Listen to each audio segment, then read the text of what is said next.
Hai semuanya. Sekarang untuk video kali ini gue mau ngelanjutin lagi sebenarnya ngebahas tentang elastisitas permintaan. Mungkin kita akan agak sedikit ini ya, sebenarnya coba beberapa latihan-latihan soal lah, beberapa case tentang elastisitas harga, baru gue mau coba lanjut bahas tentang elastisitas pendapatan dan elastisitas silang gitu. Oke, jadi mungkin yang pertama dulu ya, sebenarnya dari segi beberapa contoh soal, di mana sebenarnya memang yang namanya elastisitas permintaan ini sering banget dijadiin soal-soal di baik itu di sekolah, di SMA, uh, untuk seleksi masuk perguruan tinggi ataupun mungkin di tingkat kuliah gitu. Contoh variasi pertama yang paling sering gue lihat itu adalah contoh soal kayak gini. Jadi kayak contoh kalian dikasih fungsi permintaan gitu. Ini mungkin fungsinya gue bikin random aja ya. Jadi contoh price sama dengan 50 kurang 2 Ki gitu. Terus ditanya nih, coba cari dong berapa sih nilai elastisitas saat Ki-nya sama dengan 5 gitu. Contoh kayak gini. Nah, ada banyak cara sebenarnya nyelesain pekerjaan ini untuk kayak soal-soal macam kayak gini. Cuman kalau gue sendiri, personally, biasanya gue nyelesainnya dengan pakai rumus elastisitas titik gitu, dimana elastisitas titik itu kan price per key dikali dengan delta key per delta p gitu. Nah, berarti otomatis ketika key-nya sama dengan 5 ini, gue harus tahu dulu nih sebenarnya ketika kondisi ini price-nya berapa sih gitu. Nah ya udah gue tinggal masukin aja sebenarnya ke rumus yang sebelumnya gitu. Jadi tinggal masukin aja nih 50 kurang 2 kali 5 gitu. Berarti di sini gue taunya dia 50 kurang 10, price-nya sama dengan 40. Jadi gue tahu ketika key-nya sama dengan 5, price-nya sama dengan 40. Nah, berarti sisi yang kiri ini udah clear ya. Kita udah tahu nih paper key-nya kita mau ngisi apaan gitu. Nah, yang jadi pertanyaan yang delta key per delta P-nya kita mau ngisi apa gitu. Nah, kalau teman-teman semua udah pada belajar konsep tentang turunan, sebenarnya fungsi permintaan ini bisa kita cari gitu turunannya gitu. Di sini kan berarti gue bisa cari nih kalau gue mau turunin price-nya terhadap quantity, gue dapetnya ini nih, gue turunin aja ya price-nya terhadap quantity, gue dapetnya minus 2 kan sebenarnya. Dimana turunan itu juga nunjukin deltanya sebenarnya gitu. Nah, berarti secara tidak langsung gue udah dapet nih delta P per delta Q itu minus 2. Jadi berarti sebenarnya kalau gue mau balik, gue mau nyarinya delta Q per delta P. Ya ini kan berarti tinggal 1 per minus 2 aja. Gitu. Jadi nilai minus 2 gue jadiin penyebut sekarang. Gitu. Nah berarti kalau ngitung elastisitasnya udah bisa nih sebenarnya. Jadi tinggal masukin aja price-nya 40, Q-nya 5, delta Q per delta P-nya ya minus 1/2 gitu. Jadi otomatis minus 40 per 10, dapatlah minus 4. Ya udah kita udah dapetin jawabannya minus 4 gitu. Nah, ada juga beberapa variasi-variasi soal yang lain tentang elastisitas. Contoh nih, ini special case aja sih sebenarnya. Contoh kalau misalnya lo dapet fungsi elastisitas, fungsi permintaan, tapi dia bukan bentuknya kayak yang tadi gitu. Tapi bentuk spesialnya kayak gini nih contoh. Price sama dengan 5, jangan 5 deh. Price sama dengan ini aja. Tahun sekarang berapa sih? 2023 ya. 2023 key pangkat minus 1 gitu. Contoh ini special case saja ya. Biasanya soal-soal kayak gini munculnya di tingkat kuliah atau kayak lomba-lomba di SMA gitu. Jadi anggaplah lo punya fungsi permintaan kayak gini, terus kayak nggak ada clue apa-apa, tiba-tiba lo ditanya gitu. Coba dicari dong nilai elastisitasnya berapa gitu. Nah, clueless nggak sih kayak nggak ada informasi apa-apa gitu selain fungsi permintaannya. Nah, sebenarnya ada caranya nyelesain kayak gini gitu. Nah, jadi fungsinya kan ini ya, P sama dengan 2023 Q pangkat minus 1 gitu. Nah, sebenarnya tuh kalau lo perhatiin di awal-awal gue sempat kayak nulis fungsi permintaan itu ada ini nih. Ya maksudnya di video sebelumnya ya, part sebelumnya, delta ln Q per delta ln P gitu. Jadi sebenarnya cara ngitung elastisitas itu bisa juga menggunakan yang namanya logaritma natural gitu. Jadi coba di review lagi pelajaran materi matematikanya.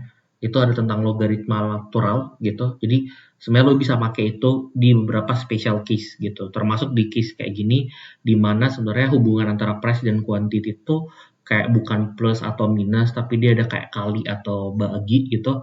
Nah itu bisa pakai kayak gini gitu cepatnya. Jadi di matematika itu kan sebenarnya fungsi ini kalau gue bisa bikin logaritma natural gitu di kedua sisi, berarti kan jadinya ln P. Terus di sini tuh gue tinggal bikin aja ln 2023 Q pangkat minus 1 gitu, ya kan. Dimana kalau fungsi logaritma di bagian sini ada perkalian bisa dipecah gitu. Jadi ln 2023 ditambah ln Q pangkat minus 1. Kalau seandainya logaritma pun juga kan sebenarnya pangkat di sini bisa gue tarik ke depan ya. Yang minus 1 ini nih bisa gue tarik ke depan.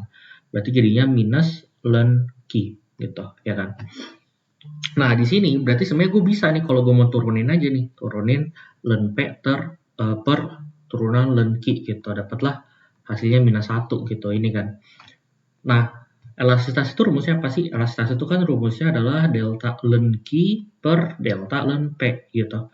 Nah, ya udah ini tinggal gue balik aja kan sebenarnya jadinya 1 per minus 1. Nah, dapatlah nilainya elastisitasnya nilainya sebesar minus 1 gitu. Nah, ini beberapa contoh soal-soal menarik sih sebenarnya, kayak kadang nggak cukup sering muncul tapi kayak kelihatan keren aja kalau lo bisa nge-solve ini gitu. So, I think yaitu untuk beberapa contoh-contoh soal tentang elastisitas permintaan. Let me know kalau seandainya kalian punya beberapa soal-soal yang juga mungkin butuh untuk bimbingan kayak ini cara nyelesainnya gimana sih Kak gitu-gitu. Nah, let me know aja. Oke. Sekarang kita masuk nih ke materi yang lain yaitu tentang elastisitas pendapatan. Gitu, elastisitas pendapatan. Sebenarnya gue udah sempat agak mention dikit ya ini di part 1. Dimana secara rumus sebenarnya untuk hitung elastisitas ini rumusnya adalah seperti, ini persen ya. Persen terhadap ini. Jadi kita mau tahu kira-kira kalau income kita naik sebesar 1%, kuantitinya tuh naik berapa persen sih? Gitu, sehingga dalam perhitungannya biasanya income per quantity dikali delta Q per delta income gitu. Nah biasanya sih ini mungkin biar enak langsung masuk ke contoh soalnya aja ya. Biasanya contoh soalnya variasinya lebih karena langsung soal cerita aja sih. Jadi kayak dikabarinnya, oke, kalau saat income gitu, let's say ketika income sama dengan anggaplah 2000 gitu, ternyata permintaannya sama dengan 50 gitu. Nah, ketika income-nya naik jadi berapa dia kayak 3000 gitu contoh, maka kuantitinya pun juga ternyata naik nih jadi 75. Contoh kayak gini soalnya. Atau jangan 75 deh. Nanggung, naikin jadi 100 aja ya. Ini 100 gitu. Terus ditanya, coba dong dihitung elastisitas pendapatannya gitu.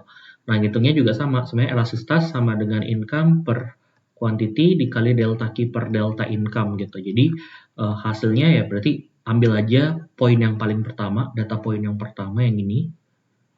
Terus 2000 per quantity-nya 50 dikali delta Q. Berarti Q yang terbaru dikurang Q yang sebelumnya. Berarti 100 kurang 50 gitu.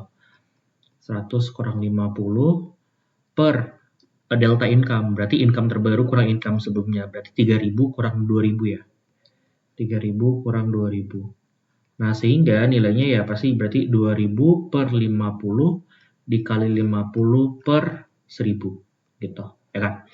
Nah, ini coret sama kan, terus ini 3 nolnya bisa saling coret, otomatis nilai elastisitasnya sama dengan 2 gitu. Nah, dari segi interpretasi, kita berarti bisa interpretasi ketika pendapatan kita naik 1%, maka permintaan terhadap barang ini naik sebesar 2%. Gitu, di tingkat harga yang sama ya. Gitu. Nah, apa sih sebenarnya implikasi dari angka 2 ini gitu? Sebenarnya kalau kita bicara elastisitas pendapatan, biasanya barang itu tuh bisa dikategorikan ke dalam tiga grup gitu. Di mana batasnya ini 0 sama 1. Jadi, kalau nilai elastisitasnya itu lebih kecil dari 0, berarti yang daerah kiri ini nih, maka barang tersebut tuh sifatnya barang inferior kita sebutnya. inferior. Sedangkan kalau dia ada di range 0 sampai 1, maka kita sebut dia barangnya barang normal. Sedangkan kalau elastasnya lebih besar dari 1, ini kita bilangnya barang superior atau biasa disebut juga barang mewah.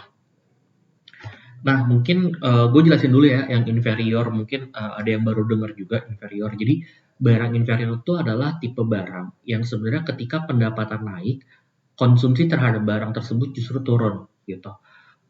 Case yang paling gampang yang bisa gue kasih ilustrasi adalah kayak contoh makan di warteg gitu.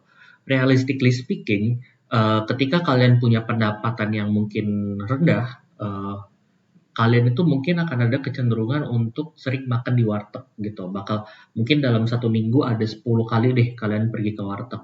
Tapi coba kalau misalnya tiba-tiba kalian dikasih pendapatan 10 juta gitu, jebret 10 juta, ya otomatis kalian udah mulai mikir dong, gue nggak mau makan di warteg, gue mau GoFood, GrabFood gitu, atau gue mau makan-makan di mall gitu, di restoran.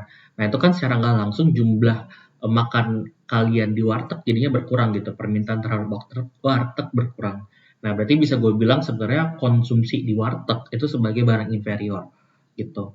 Makanya nilai elastasnya lebih kecil dari 0 atau nilainya minus, yang berarti ketika income-nya naik, permintaan terhadap barang tersebut turun gitu. Oke. Nah, sedangkan kalau dia di atas dari 0 ya berarti elastasnya positif, berarti ya barangnya barang normal. Dan plus juga kalau elastasnya di atas 1 itu berarti udah superior, barang-barang mewah biasanya gitu. Oke. Nah, ini pun juga nanti akan kelihatan nih sebenarnya ketika kita bicara elastas pendapatan, biasanya analisisnya juga pakai kurva yang namanya kurva angle itu, angle curve. Nah, tapi nanti ini akan lebih dipelajarin ketika bahas tentang teori perilaku konsumen sih sebenarnya.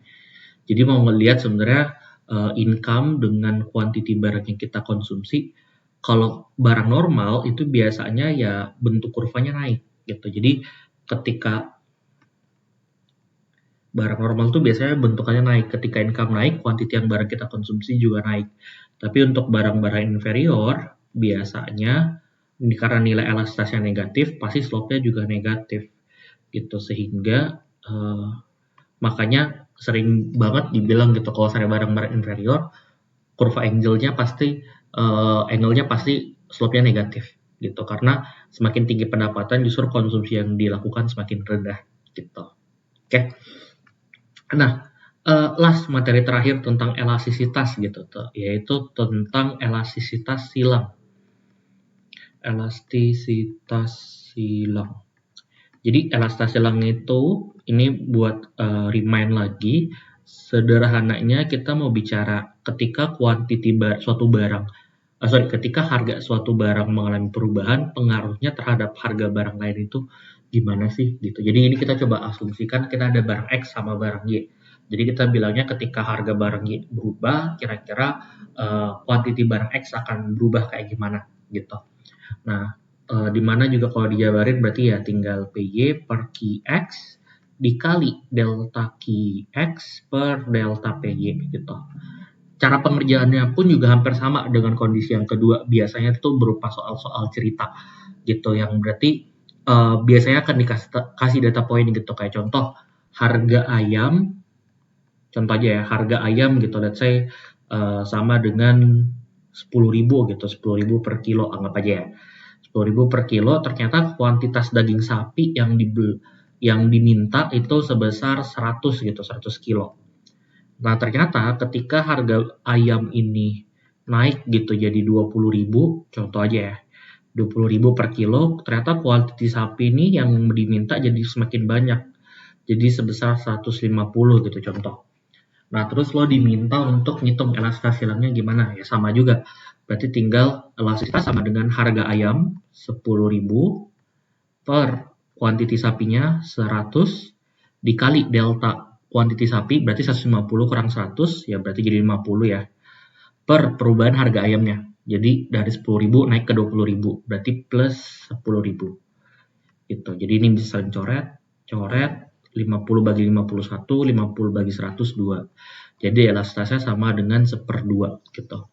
Nah, berarti gue bisa interpretasi ketika harga ayam naik 1%, maka permintaan terhadap daging sapi akan naik 0,5% atau berarti 0,5% ya, gitu. Nah, sebenarnya ada nggak sih pentingnya kita tahu nilai elastasitas silang gitu? Nah, elastasitas silang itu pembagiannya cuma dua aja. Apakah nilai elastisitasnya lebih kecil dari 0, yang berarti maksudnya dia negatif, atau nilai elastisitasnya itu lebih besar dari 0, berarti dia positif, gitu.